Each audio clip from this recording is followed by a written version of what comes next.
cue the opening, film. It hits you right away with this unsettling vibe. Prologue, county line. Yeah, we meet Ava Whitlock. She's a historian. Arriving in Ashridge.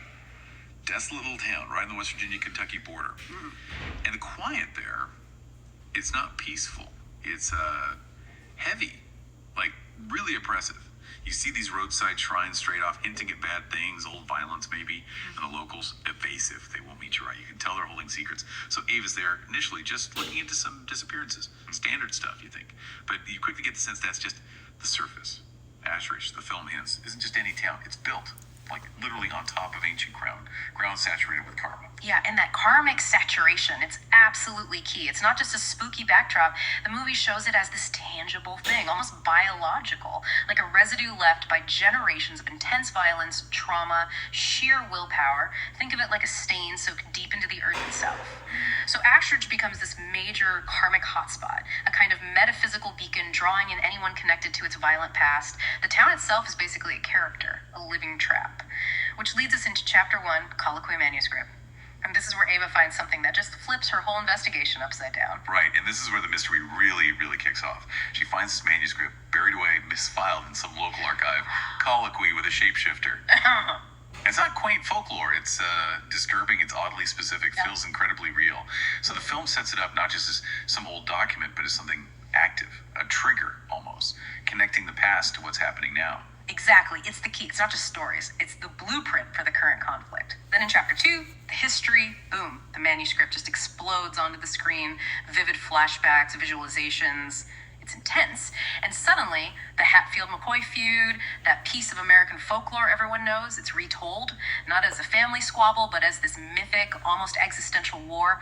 We meet Randall McCoy. The film paints him as the first skinwalker, cold, calculating, living by this creed of order over instinct, total control, and his opposite, Devil Lance Hatfield, charismatic, the alpha of the Shapeshifter Ware clan. He's the one who weaponized shapeshifting, turned it into a tool for war. Whoa. So these aren't just historical figures anymore. They're like the founders of these ancient warring factions. That's a really clever way to use familiar history, but build this whole other mythology on top. So how does Ava connect that ancient stuff to the very real murders happening right now in Ashridge? The film leaves it pretty seamlessly.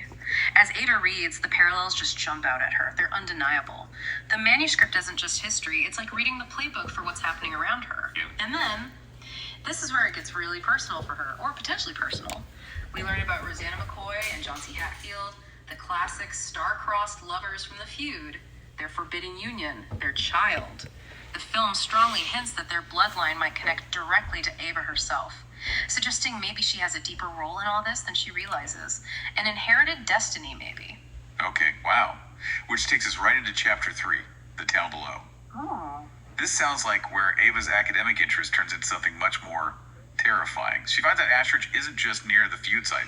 It's literally on old Hatfield land. Right on top of it, ancestral ground. And the film really pushes the visuals here, showing that karmic energy you mentioned. Again, not moral, just raw biological residue. Violence, trauma, willpower, all soaked into the place. Like the town is vibrating with old pain. Makes sense why it's a metaphysical beacon then. A magnet. That's seriously unsettling. It creates this feeling you can't escape, the town itself is part of the horror. Then we get to Chapter 4, Clive.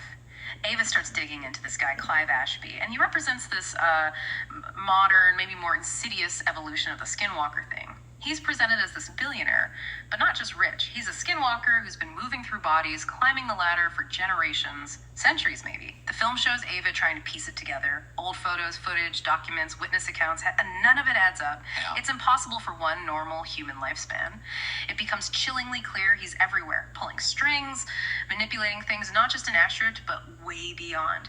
His real power isn't just body swapping. It's framed as hacking capitalism through possession, using wealth, networks, controlling people like puppets. So he's not just a monster, he's like a systemic evil, a predator woven into the fabric of society. That's way scarier than a typical creature feature.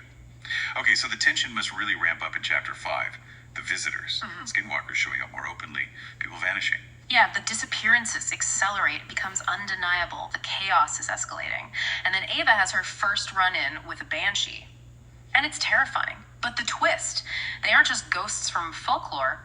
The film reinvents them. They're agents. A Black Ops federal unit, the K-Class Anomaly Task Force, or Suppression Bureau. Super secret, off the books. K-Class. Wow. That's so true. a government unit dealing with supernatural threats. Exactly. It's a really smart modern twist on the myth. And right after this encounter, Ava gets warned off. Hard. By Agent Mara Quinn. She's the Banshee field commander. Cold, efficient, calculating. Her showing up just underlines how strategic this whole thing is. It's not random monster attacks, it's managed. Clinical almost, like containing a biohazard. A metaphysical biohazard. Okay. Yeah. And then the really big shocker. Yeah. Chapter 6. The honeypot. What happens here? Quinn basically lays it out for Ava in this chillingly pragmatic way. Ashridge isn't just where the conflict is happening, it's a trap, a karmic honeypot set by the Banshees themselves. They said it. Why? Brutal pragmatism. Their plan is to let the Shapeshifters and the Skinwalkers tear each other apart in this karmically charged zone. Let the whole thing reach a boiling point, a critical mass of metaphysical energy, and then surgically eliminate the survivors, especially the leaders on both sides. A calculated call. Good God. So their goal isn't peace, it's containment. Balance through annihilation. Exactly. Balance and containment, keeping the secret safe, whatever the cost. It's incredibly cynical. Wow, it is. And it really sets the stage for Chapter 7. The call begins. The town just explodes, open paranoia, death everywhere, it's chaos. We see these karmic pulses wash through Ashridge, and they trigger these awful transformations. People just mutating into animal forms. These are the Shapeshifters, burning their internal karma, losing control. And at the same time, Skinwalkers are everywhere. Ambushes, their souls jumping into traumatized people, using the chaos. Just pure nightmare fuel. And then Ashby shows up again? Yeah, Clive Ashby appears, cool as anything in a new body, clearly orchestrating things. But this is where it gets really, really disturbing. A major twist. His elite guard. They start doing something forbidden, something Skinwalkers never do. See, Skinwalkers traditionally hate the flesh. Bodies are just tools, disposable. Mutation is disgusting to them. But Ashby's guys, they start possessing shapeshifter bodies. Wait, possessing the other side. That's his heresy. Exactly. A desperate, high-stakes gamble to win, breaking their oldest taboo.